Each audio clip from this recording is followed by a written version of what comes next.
Navigating a man overboard emergency is one of the most critical challenges mariner can face. It's a situation where every second counts, and the outcome hinges entirely on decisive, trained, and compliant action from the entire crew.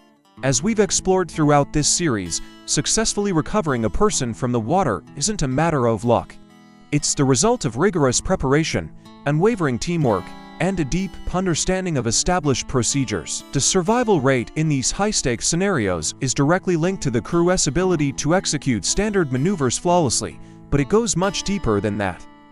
It's also about their familiarity with the complex of regulatory frameworks that govern maritime safety and, crucially, their ability to remain calm and effective under immense psychological pressure.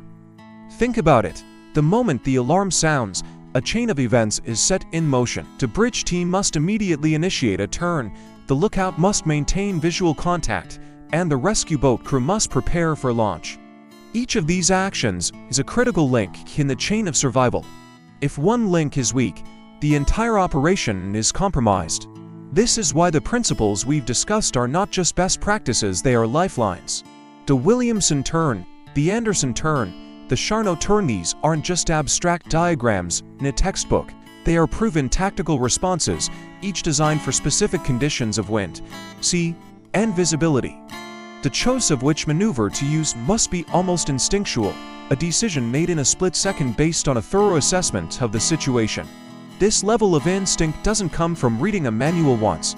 It comes from practice, and more practice, but technical skill alone is not enough. The human element is the most unpredictable variable in any emergency. Panic, confusion, and indecision can spread through a crew like wildfire, paralyzing a response when time is of the essence. This is where the power of regular, realistic drills comes into play. Drills are not just about going through the motions, they are about building muscle memory.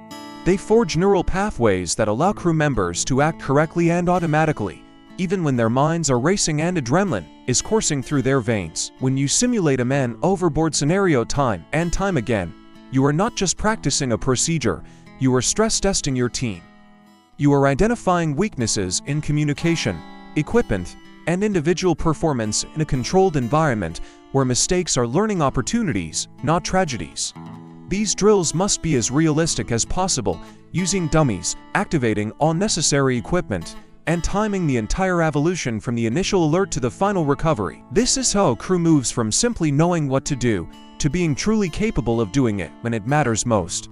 Beyond the deck plates and the bridge, there is another layer of safety that is just as critical: the regulatory framework. International conventions like SOLAS, the Safety of Life at Sea, and the STCW, the standards of training, certification, and watchkeeping, are not bureaucratic hurdles. They are the accumulated wisdom of generations of seafarers, written in the wake of maritime disasters to ensure that those same mistakes are never repeated. These regulations mandate minimum standards for equipment, training, and operational procedures. For example, SOLAS dictates the number and type of lifebuoys, life jackets, and rescue boats a vessel must carry, while the STCW sets the competency standards for the crew who will use them. Adhering to these conventions isn't just about avoiding penalties from port state control. It's about upholding a global commitment to the sanctity of life at sea. It ensures that no matter where a vessel is flagged or where it sails, there is a baseline of safety that every mariner can rely on. This brings us to the International Safety Management Code, or the ISM Code. This is the glue that binds everything together. The ISM Code requires shipping companies to develop, implement, and maintain a safety management system, or SMS. This isn't just a binder of documents sitting on a shelf, it's the operational DNA of the vessel.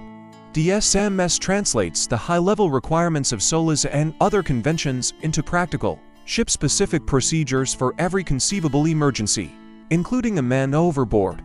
It outlines clear roles and responsibilities, establishes checklists for critical tasks, and creates a formal system for reporting near misses and incidents. This culture of reporting and analysis is vital. It allows the entire organization, from the deckhand to the CEO, to learn from experience and continuously improve safety performance. The ISM Code transforms safety from a reactive, compliance-driven activity into a proactive, integral part of the ship's daily operations. To ensure these systems are working effectively, we need objective ways to measure performance.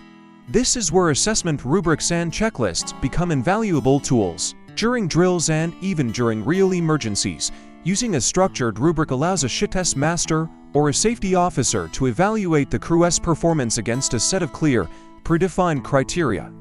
Was the initial alarm raised within seconds? Was the vessel's position marked on the ACTIS immediately? Was the rescue boat launched safely and efficiently? By breaking down the complex response into discrete, measurable tasks, you can pinpoint specific areas for improvement. This data-driven approach removes subjectivity and emotion from the debriefing process. It's not about placing blame. It's about identifying systemic weaknesses and implementing targeted training to address them. This continuous feedback loop of drill, assess, debrief, and retrain is the engine of continuous improvement in maritime safety.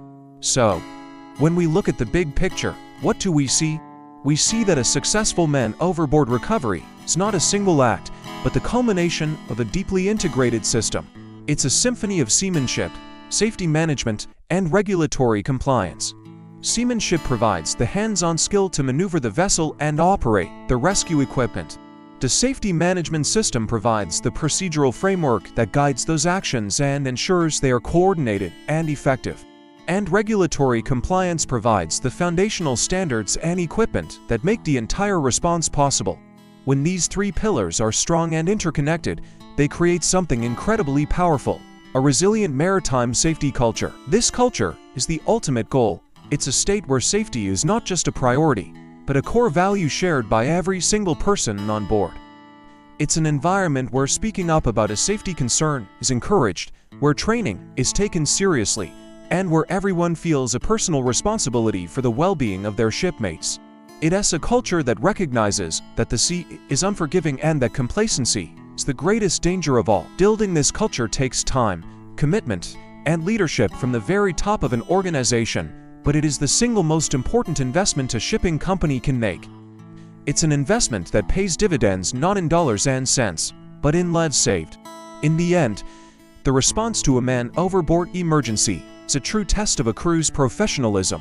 It reveals the strength of their training, the clarity of their procedures, and the depth of their commitment to one another. The goal is to make the extraordinary response feel routine through preparation, to make the complex seem simple through practice, and to ensure that when a shipmate goes over the side, the entire system works seamlessly to bring them back on board.